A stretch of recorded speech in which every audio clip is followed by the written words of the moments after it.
She had the face that froze time, a smile that sold perfection, and eyes that turned a beach run into movie history. But fame, for Bo Derek, was never the dream. It was the trap. Behind that radiant image was a teenager exiled from her country, married to a man 3 decades older, and molded into a fantasy she never truly owned. Her rise was engineered, her silence rehearsed, and her beauty weaponized. So how did a girl from Long Beach become both Hollywood's ultimate daydream and its most tragic prisoner? Tonight, we go behind the curtain of fame to find out what it really cost Bo Derek to become the perfect 10.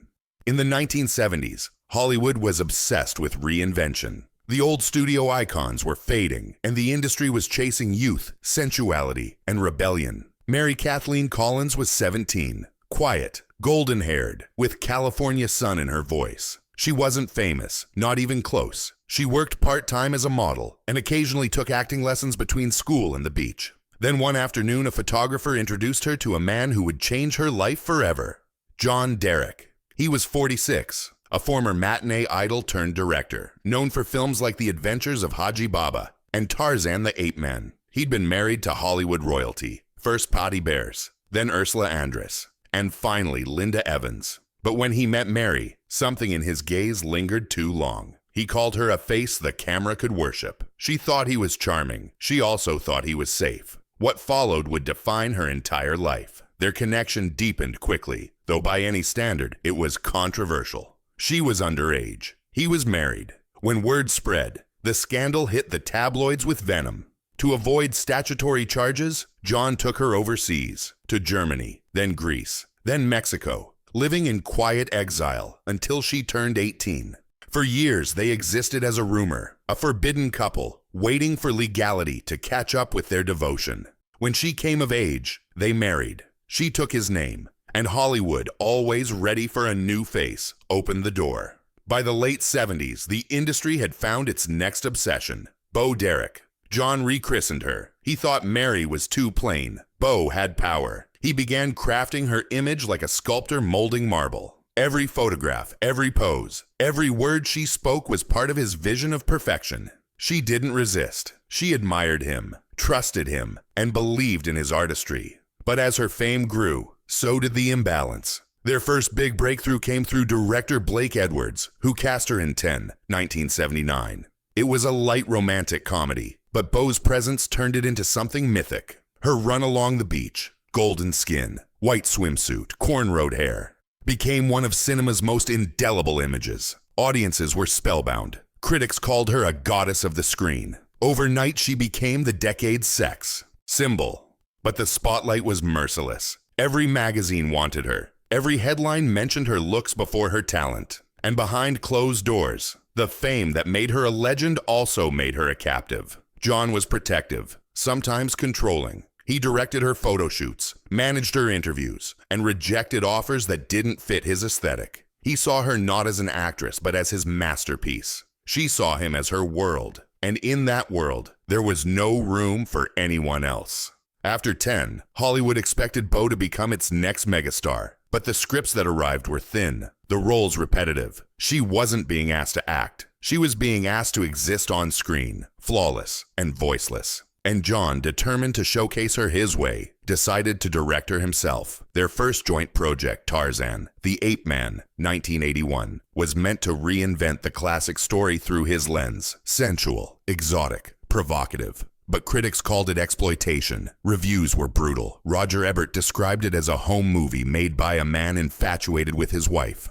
Others accused John of using Bo's beauty as spectacle. She defended him publicly, insisting it was art, that she loved the process, that she was proud. Privately, friends said she seemed smaller, measured, hesitant, dependent. When Bolero followed in 1984, the backlash intensified. The film's explicit scenes drew controversy. Some countries even banned it. Bo became a punchline. The same public that had worshipped her image now mocked it. She'd been marketed as a fantasy, and fantasies are disposable. How does someone survive when their entire identity is built on an illusion they didn't choose? Through the mid-80s, Bo tried to navigate a changing Hollywood. The feminist movement had gained strength. Audiences wanted substance, not surfaces. But she couldn't escape her past roles or her husband's influence. He kept her in the spotlight but never let her step outside his creative control. He directed her, photographed her, and spoke for her in interviews. And she, still loyal, kept quiet. In one rare interview, she said softly, "John is my best friend, my director, my husband. It's all one thing." To some, it sounded romantic. To others, it sounded like captivity. Meanwhile, her peers were reinventing themselves. Brooke Shields went to Princeton. Farrah Fawcett pursued art films. Bo, though, remained frozen in time. Forever the beach girl from 10. She began to withdraw. Film offers dwindled. She turned to quieter pursuits, horse breeding, animal rights, photography, but the loneliness lingered. In 1998, tragedy came quietly. John Derek, her husband of over 2 decades, died of heart failure at 71. She was 41, and for the first time since she was a teenager, she was alone. The years that followed were both an awakening and an ache. Without John, Bo had to rediscover who she was beyond his lens. She rarely gave interviews, but when she did, she spoke with unexpected candor. She admitted that she'd grown up inside a marriage that left little room for individuality. "It wasn't a normal life," she once said, "but it was my life." Hollywood, meanwhile, had moved on.